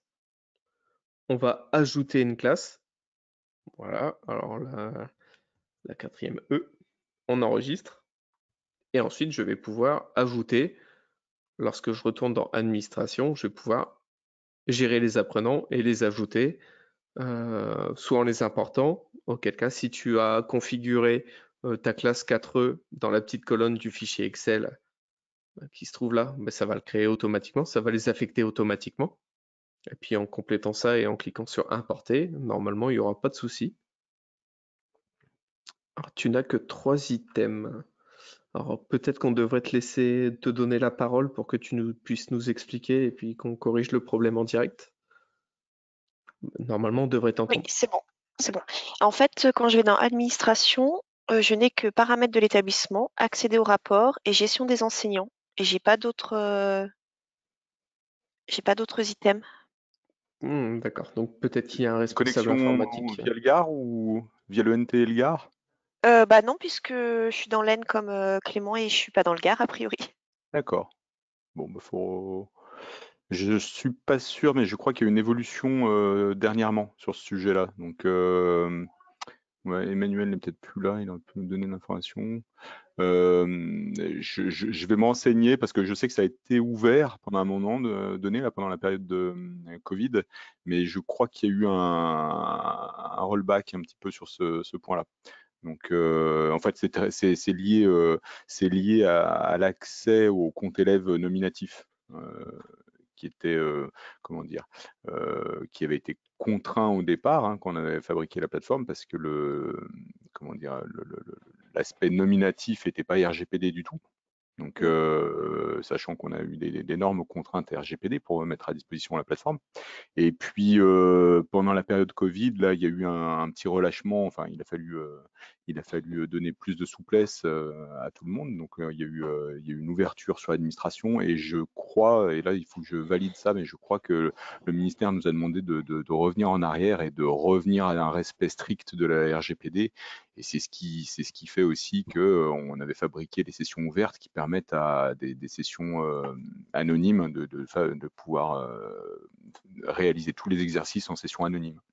Le GAR est fait pour ça, justement, pour sécuriser et donner un cadre de confiance à l'utilisation de tous ces outils numériques, de façon à ce que, comment dire, n'importe quel éditeur tiers comme Mascotte, ça peut être n'importe qui, puisse utiliser des informations nominatives d'un élève, mais sans le savoir, enfin, de façon tout à fait transparente. Ça, c'est l'apport du GAR. Donc, je vous souhaite d'arriver rapidement à une connexion via le GAR. D'accord. Merci. J'en prie. Alors ensuite, nous n'avons pas accès à l'administration lorsque nous sommes connectés par le GAR. Du coup, nous ne pouvons pas faire de test en créant un groupe test avec des apprenants. Alors non, vous ne pouvez pas faire de groupe test. Alors si c'est uniquement pour tester le module, vous pouvez le faire directement en cliquant en bas sur visualiser. Sinon, comme je dis, hein, l'erreur c'est obligatoire. Lorsqu'on est enseignant, il faut se lancer, il faut tester. Pourquoi pas le faire en direct avec un petit groupe d'élèves pour voir comment ça fonctionne. Et après, voilà, ça va peut-être être une première heure qui va être un petit peu longue, mais derrière, ça fonctionnera forcément et on corrigera en direct.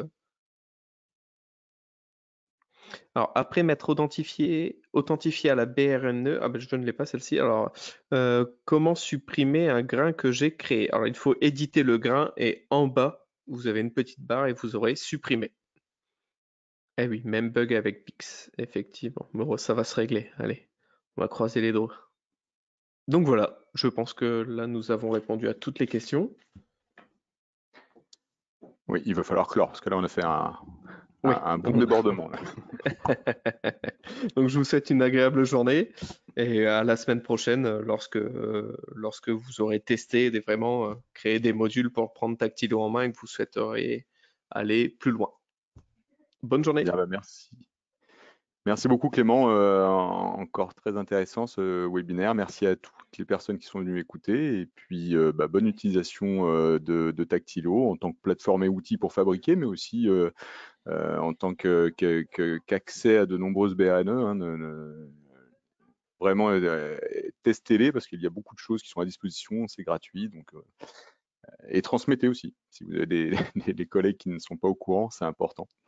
Voilà, bonne journée, au revoir.